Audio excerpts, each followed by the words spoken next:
പശ്ചിമ ബംഗാളിൽ CPM-ന്റെ ജില്ലാ committee, branch committee, area committee ഓഫീസുകളൊക്കെ തുറന്ന് പ്രവർത്തിക്കാൻ തുടങ്ങിയിരിക്കുന്നു എന്ന വാർത്ത നമ്മൾ ഏതാനും ദിവസം മുൻപ് കേട്ടു. BJP ഭരണത്തിൽ വരണമായിരുന്നു ഇവർക്ക് ഒന്ന് തുറന്ന് പ്രവർത്തിക്കാൻ, സമാധാനത്തോടെ അവരുടെ ഓഫീസിൽ ഇരിക്കാൻ. അതുവരെ അവരുടെ ഓഫീസ് തുറന്നാലോ ഒരു ചുവന്ന കൊടി കണ്ടാലോ തൃണമൂൽ ഗുണ്ടകൾ പാഞ്ഞെത്തും, ഇവരെ അടിച്ച് ഓടിക്കും, ഇവരെ അടിച്ച് നിലം പരിശാക്കും. CPM-എന്നല്ല ഒരു പാർട്ടിക്കും അവർ പ്രവർത്തിക്കാൻ അവസരം കൊടുത്തില്ല ഈ 15 കൊല്ലം. അതിനു മുൻപ് CPM ആയിരുന്നു അതേ രീതിയിൽ പ്രവർത്തിച്ചിരുന്നത്.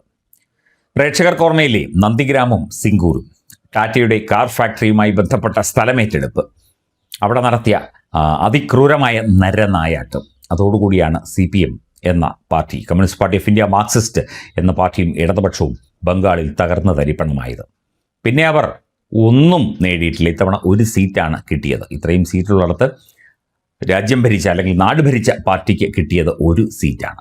എന്തായാലും നമ്മൾ ചരിത്രത്തിലേക്ക് പോകുന്നില്ല. പക്ഷേ ഇവിടെ കേരളത്തിൽ നന്ദിഗ്രാം വേണ്ട, സിംഗൂർ വേണ്ട, ഒരു നിശബ്ദ വിപ്ലവത്തിൻ്റെ പിടിയിലമരുകയാണ് CPM എന്ന് രാഷ്ട്രീയ നിരീക്ഷകർ വിലയിരുത്തുന്നു. ഇവിടെ വലിയ മഹാസംഭവങ്ങളില്ല, അല്ലെങ്കിൽ CPM എന്ന പാർട്ടിക്കെതിരെയുള്ള പോരാട്ടങ്ങളില്ല, അല്ലെങ്കിൽ പ്രശ്നങ്ങളില്ല, പ്രതിസന്ധികളില്ല, സംഘർഷങ്ങളില്ല. പക്ഷേ CPM തകരുകയാണ്. CPM തകർന്ന് തരിപ്പണമാവുകയാണ്. CPM നിലംപരിശാവുകയാണ്. CPM-ന്റെ കാൽച്ചുവട്ടിലെ മണ്ണ് ഏതാണ്ട് 99% ഒലിച്ചു പോയിരിക്കുന്നു. എന്താണ് കാരണം എന്ന് അന്വേഷിച്ചാൽ ഇവിടെയൊരു ഏകാധിപത്യ ഭരണം, ഈ 10 കൊല്ലം പിണറായി വിജയൻ എന്ന ഒറ്റ മുഖ്യമന്ത്രി, ഒറ്റ പാർട്ടി നേതാവ്, ഒറ്റ വ്യക്തി, ഈ വ്യക്തിയുടെ കാൽക്കീഴിലായിരുന്നു ഈ പാർട്ടിയും ഈ ഭരണവും, ഇവിടുത്തെ നാടും ജനങ്ങളും. അതോടുകൂടി ജനങ്ങൾ തിരിച്ചറിയുന്നു, ഈ പാർട്ടിയെ ഇനി മുമ്പോട്ട് കൊണ്ടുപോയാൽ, ഈ വ്യക്തികളെ, പാർട്ടി സഖാക്കളെ ഇനിയും പ്രോത്സാഹിപ്പിച്ച് മുമ്പോട്ട് കൊണ്ടുപോയാൽ ഇവിടുത്തെ ജനങ്ങൾക്ക് നിൽക്കക്കള്ളി ഇല്ലാതാകും. ജനങ്ങൾ പേടിച്ച് ഭയന്ന് നാട് വിടേണ്ടി വരും. CPM-ന്റെ കിരാത ഭരണത്തിൻ്റെ ഒരു തുടക്കമായിരുന്നു 2016 ഉണ്ടായത്. അവിടെ മെല്ലെ തുടങ്ങി CPM കേരളത്തിലെ ജനങ്ങളെ ഒന്നടങ്കം അട്ടിച്ചമർത്തുന്ന കാഴ്ചയാണ് ഈ 2 പ്രാവശ്യവും നമ്മൾ കണ്ടത്. 2 CPM ഭരണത്തിന് കീഴിലും ഇടതുപക്ഷ ഭരണത്തിന് കീഴിലും നമ്മൾ കണ്ടത്. അത് തുടരാൻ അനുവദിച്ചുകൂടാ എന്ന് കേരളത്തിലെ ജനങ്ങൾ ഒന്നടങ്കം തീരുമാനിച്ചു. ഇനി CPM ഒരു കാരണവശാലും കേരളത്തിൽ ഭരണത്തിൽ വരാൻ ജനങ്ങൾ സമ്മതിക്കില്ല.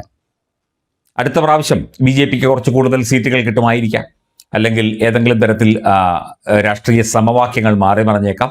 CPM-ൽ നിന്ന് കുറേ ആളുകൾ മറ്റ് പാർട്ടികളിലേക്കോ മറ്റ് പ്രസ്ഥാനങ്ങളിലേക്കോ പോയേക്കാം. പക്ഷേ CPM എന്ന പാർട്ടിയുടെ നേതൃത്വത്തിൽ ഒരു മുഖ്യമന്ത്രിയോ ഒരു ഭരണമോ ഇനി കേരളത്തിൽ ഉണ്ടാകില്ല എന്നുള്ള ഒരു ഉറച്ച വിശ്വാസത്തിലും പ്രതീക്ഷയിലുമാണ് കേരളത്തിലെ ജനങ്ങൾ. അതിന് നന്ദിഗ്രാമും സിംഗൂറും ഒന്നും വേണ്ടി വന്നില്ല. ഇവിടെ 2 പ്രാവശ്യം ഭരിച്ചപ്പോൾ തന്നെ ബുദ്ധിയുള്ള കേരള ജനതയ്ക്ക് കാര്യങ്ങൾ മനസ്സിലായി. ഇനിയും മുമ്പോട്ട് പോയാൽ നമ്മൾ പെടും, നമ്മൾ വലിയ ആപത്തിലാണ്. അതിൽ നിന്ന് നമ്മൾ വറചട്ടിയിൽ നിന്ന് എരുതിയിലേക്ക് ഇനി വീഴും എന്നുള്ള കാര്യം കേരളത്തിലെ ജനങ്ങൾക്ക് ബോധ്യപ്പെട്ടിരിക്കുന്നു. അതോടുകൂടി CPM-ന്റെ തകർച്ച ഏതാണ്ട് പകുതിയിലധികം നടന്നു കഴിഞ്ഞു. വളരെ പെട്ടെന്നായിരുന്നു എല്ലാം. ഒരു നന്ദിഗ്രാമോ അല്ലെങ്കിൽ അത്തരത്തിലുള്ള സംഭവവികാസങ്ങളോ സംഘർഷങ്ങളോ ഒന്നും വേണ്ടി വന്നില്ല. അത്രയും വിപ്ലവകരമായി ചിന്തിക്കുന്ന കേരളത്തിലെ ജനങ്ങൾ ഒരു മാറ്റത്തിന് വല്ലാതെ ആഗ്രഹിച്ചു. അവർ അതിനനുസരിച്ച് വോട്ട് ചെയ്തു.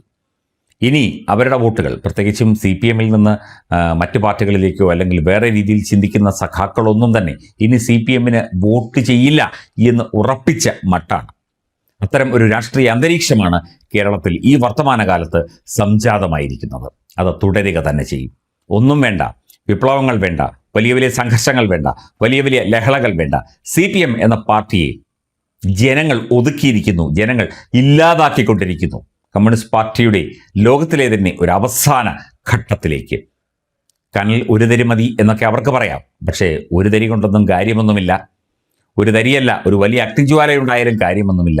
ജനങ്ങൾ വിചാരിച്ചാൽ ഈ കനലും ഈ അഗ്നിജ്വാലയുമൊക്കെ ഊതിക്കെടുത്താനും വെള്ളമൊഴിച്ച് കെടുത്താനുമൊക്കെ നിമിഷങ്ങൾ മതി എന്ന് ഈ വിവരമില്ലാത്ത സഖാക്കൾ, ഈ വെളിവില്ലാത്ത സഖാക്കൾ, ഹൃദയമില്ലാത്ത സഖാക്കൾ തിരിച്ചറിയും എന്നുള്ള കാര്യത്തിൽ തർക്കമില്ല. അവർ അത് മനസ്സിലാക്കി തുടങ്ങിയിരിക്കുന്നു. അതുകൊണ്ട് അവർ പുതിയ രാഷ്ട്രീയ മേച്ചിൽപ്പുറങ്ങൾ തേടിക്കൊണ്ടിരിക്കുകയാണ്. കേരളത്തിലെ നിശബ്ദ വിപ്ലവം CPM-നെ ഇല്ലാതാക്കിക്കൊണ്ടിരിക്കുന്നു. നിങ്ങൾക്ക് മാത്രമല്ല, ഇവിടെ സാധാരണക്കാരായ ജനങ്ങൾക്കും വിപ്ലവം വിപ്ലവ പ്രസ്ഥാനങ്ങൾ മുമ്പോട്ട് കൊണ്ടുപോകാൻ സാധിക്കും എന്നുള്ളതിൻ്റെ വ്യക്തമായ ഉദാഹരണമാണ് സഖാക്കൾ കണ്ടുകൊണ്ടിരിക്കുന്ന ഈ CPM-ൻ്റെ കമ്മ്യൂണിസ്റ്റ് പാർട്ടികളുടെ വലിയ തകർച്ച. ഇത് തുടരും.